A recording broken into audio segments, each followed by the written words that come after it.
Hello, Interior Alaska. Joe Cook back in the sports seat with your Wednesday Sportscast. We start with a little preview of this weekend's NAHL Final Four, the Robertson Cup semifinals between the Michigan Warriors and the Fairbanks Ice Dogs. The two teams have some history. Guess who Fairbanks beat to win the Robertson Cup back in 2011?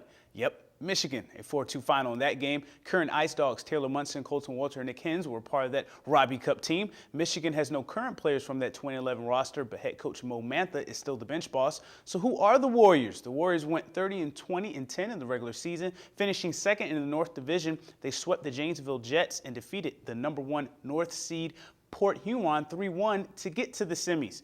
They have the top penalty kill in the postseason. Might be the best defense versus best offense matchup. Trevor Gorsuch is the top goalie stats-wise in the playoffs, a 6-1 record with 3 shutouts, saving at 97% and .9 goals allowed average. Tyler Grote leads the team in scoring with 6 points, 5 goals in the postseason. Today at Allison High School, one Raven signed her national letter of intent to play basketball at the next level. Katie Browder will be going to the University of Dallas this fall in Irving, Texas. She has family in the Irving, Dallas area and was able to visit the school and liked what she saw. The Division III program finished 14-13 last year under fourth-year head coach Jenna Johansson. UD is a young team. Half of their current roster are freshmen. There's only one senior on the team. Katie has a 3.98 GPA and plans to major in pharmacy. Browder was recruited as a shooting 2 guard, and she was that and more for Allison. In her senior year, she averaged just under 10 points, 4 rebounds, 3 assists, and 2 steals per game, shooting in the 30s from 3 while playing for her mom, Connie Browder. Browder says being a leader this year could pay dividends at the next level. I took more of a leadership role this year than I have in the past, and I think that'll help in college ball because then I'll have more confidence going in. I know how hard she's worked, being her mom and her coach. I know how hard she works in practice, but I also know what she's put into it outside of the season, and so I'm very excited to see this opportunity so that she has all that hard work pay off for her, and I think that that's a good lesson. Try to teach everybody the harder you work, the more good things will happen.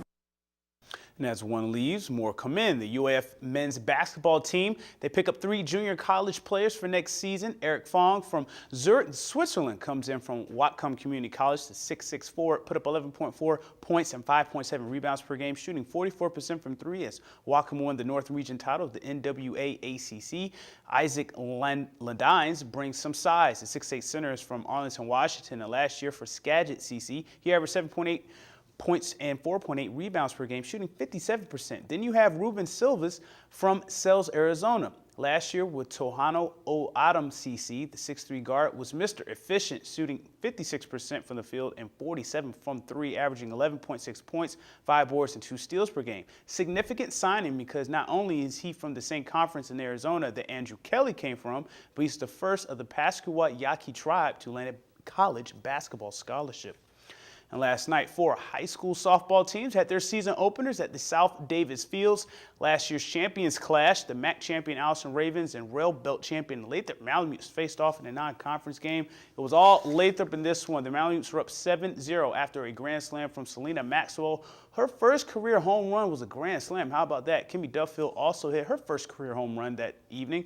Lathrop continued to score in the first and second innings. Casey Duffield also got in on the home run action in the second inning, sending out her 20th career homer. Lathrop was up 12-0 after 2 innings.